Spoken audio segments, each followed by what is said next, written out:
القارعہ کھڑکھڑانے والی چیز، ملقارعہ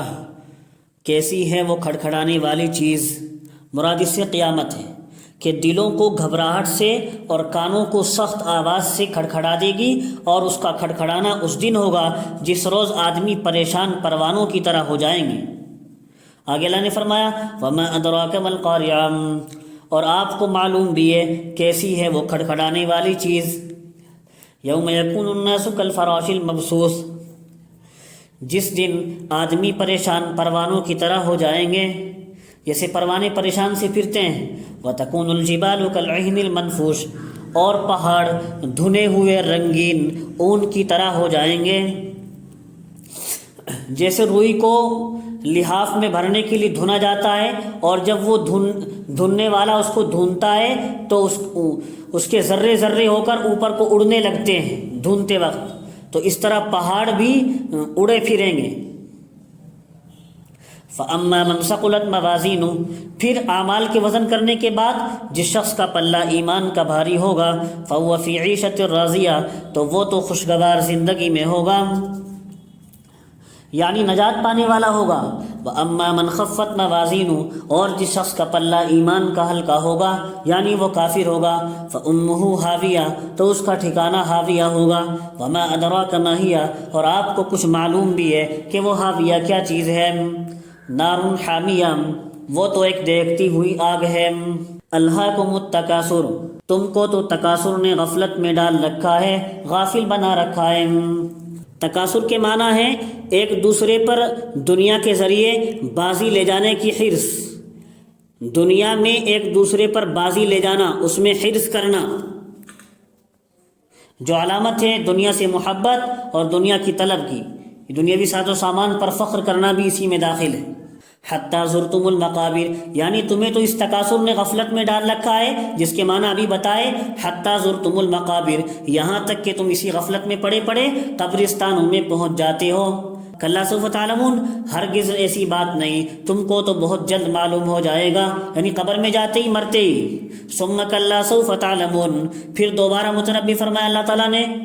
ثم کلا سوف تعلمون، ہرگز تمہاری یہ حالت ٹھیک نہیں ہے، یعنی بہت جلد تمہیں یہ بات معلوم ہو جائے گی۔ کلا لو تعلمون علم الیقین، اور ہرگز تم ایسا نہ کرتے اگر تم کو یقینی طور پر دلائل صحیحہ، یعنی اگر تم کو یقینی طور پر دلائل صحیحہ یعنی قرآن سے معلوم ہو جاتا، جس کا اتباع واجب ہے، اور تم اس سے اس بات کو جان لیتے، قرآن سے تم یقینی طور پر یہ باتیں جان لیتے، تو تم ایسا ہرگز نہ کرتے۔ لَتَرَوُنَّ الْجَحِيمَ، اب تو واللہ تم لوگ ضرور دوزخ کو دیکھو گے، تم لوگ ضرور دوزخ میں جاؤ گے۔ ثُمَّ لَتَرَوُنَّهَا عَيْنَ الْيَقِينِ، پھر مقرر دوبارہ تاکید کے لیے فرمایا ثُمَّ لَتَرَوُنَّهَا عَيْنَ الْيَقِينِ، کہ واللہ تم لوگ ایسا دیکھو گے کہ خود کو یقین ہو جائے گا، تم لوگ تو جہنم کو وہاں جا کر اب ایسے دیکھو گے کہ خود تم کو یقین ہو جائے گا، کیونکہ اب وہاں تو جہنم کو دیکھنا آنکھوں سے ہوگا جس پر یقین فوری آ جائے گا۔ ثم لتسألن یومئذ عن النعیم، پھر آگے اللہ نے ایک بات اور بیان فرمائی کہ اس روز تو تم سب سے نعمتوں کی پوچھ تاچھ ہوگی۔ لتسألن میں خطاب عام ہے، چاہے مومن ہو یا کافر ہو۔ حدیث شریف میں ہے کہ آپ صلی اللہ علیہ وسلم نے حضرت صحابہ سے فرمایا تھا تم لوگوں سے ساری نعمتوں کے متعلق سوال کیا جائے گا، پس جب غیر مجرمین تک سے سوال ہوگا جو مجرم نہیں ہیں، اگرچہ انہیں کوئی نقصان نہ ہو سوالات کے بعد آخرت میں، تو مجرمین کیوں کر بچ جائیں گے، ان کے لیے تو یہ سوالات نقصان دہ بھی ثابت ہوں گے۔ والعصر، قسم ہے زمانے کی، زمانے میں نفع نقصان واقع ہوتا ہے، اس لیے اس کی قسم کھائی گئی۔ ان الانسان لفی خسر، بلا شبہ انسان تو خسارے میں ہے، انسان تو بڑے خسارے میں ہے، بڑے نقصان میں کیوں ہے؟ حضرت تھانوی نے تفسیر بیان قرآن میں کہا ہے عمر کے ضائع کرنے کی وجہ سے، انسان تو بڑے خسارے میں ہے اپنی پیاری سی عمر کے ضائع کر دینے کی وجہ سے، مگر خسارے میں کون لوگ نہیں ہیں؟ یہ لوگ نہیں ہیں الا الذین آمنوا وعملوا الصالحات، مگر وہ لوگ خسارے میں نہیں ہیں جو ایمان لائے اور انہوں نے اچھے عمل کیے، وتواصوا بالحق، اور ایک دوسرے کو حق کی وصیت کرتے رہے، ایک دوسرے کو حق پر قائم رہنے کی تلقین کرتے رہے۔ صحیح عقیدے پر قائم رہنے کی تلقین کرتے رہے، وتواصوا بالصبر، اور ایک دوسرے کو اعمال کی پابندی کی تلقین کرتے رہے، اور ایک دوسرے کو اعمال کی پابندی کی بھی تلقین کرتے رہے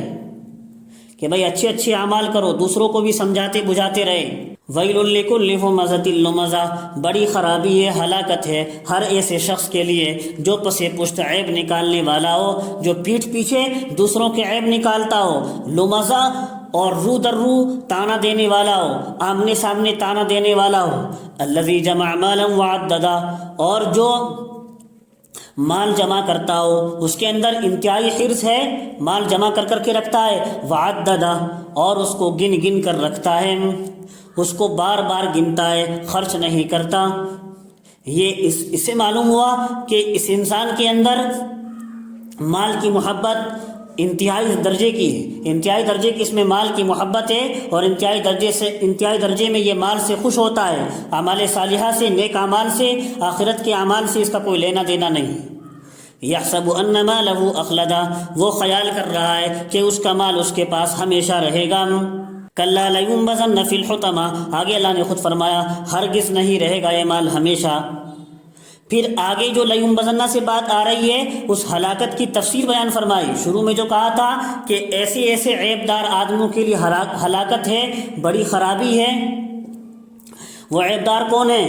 ہلاکت اور بڑی خرابی جن کے لیے بیان فرمائی وہ ہیں جو پیٹھ پیچھے دوسروں کے عیب نکالتے ہیں، آمنے سامنے تانا دیتے ہیں، اور مال کی حرص ان میں اتنی ہے، مال جمع کرنے کے پیچھے ہیں، اور مال کی محبت اتنی ہے، گن گن کر رکھتے ہیں، خرچ نہیں کرتے۔ تو ایسے لوگوں کے لیے، ایسے عیب دار لوگوں کے لیے اللہ نے ہلاکت کی اب تفسیر بیان فرمائی۔ ہلاکت ان کی ایسے ہوگی، لَيُنبَذَنَّ فِي الْحُطَمَةِ، واللہ وہ شخص تو جو ایسی صفات والا ہوگا، ایسی آگ میں ڈالا جائے گا جس میں جو کچھ گرے وہ اس کو توڑ پھوڑ کر رکھ دے۔ وَمَا أَدْرَاكَ مَا الْحُطَمَةُ، اور آپ کو کچھ معلوم بھی ہے وہ توڑ پھوڑ کرنے والی آگ کیسی ہوگی۔ نار اللہ الموقدہ، وہ تو اللہ تعالیٰ کی آگ ہے، الموقدہ جو اللہ کے حکم سے سلگائی گئی ہے، دہکائی گئی ہے، التی تطلع علی الافئدہ، جو بدن کو لگتے ہی دلوں تک جا پہنچے گی، برخلاف دنیا کی آگ کے کہ بدن سے دل تک پہنچتے پہنچتے بہت دیر لگتی ہے، حتیٰ کہ اس سے پہلے ہی روح نکل جاتی ہے اور دل تک پہنچنے کی تکلیف کی نوبت نہیں آتی۔ لیکن جہنم کی آگ ایسی سخت ہوگی کہ بدن کو لگتے ہی دلوں تک پہنچے گی اور دل تک تکلیف پہنچائے گی۔ انہا علیہم موصدا، اور وہ جہنم کی آگ تو ان پر بند کر دی جائے گی۔ کس طرح بند کر دی جائے گی؟ فی عمد ممددہ، وہ کہ اس طرح سے کہ وہ لوگ آگ کے بڑے لمبے لمبے ستونوں میں گھرے ہوں گے، یعنی لمبے لمبے ستونوں کی طرح بڑے بڑے شعلے ہوں گے، اور وہ لوگ اس آگ میں مقید ہوں گے، جکڑے ہوئے ہوں گے۔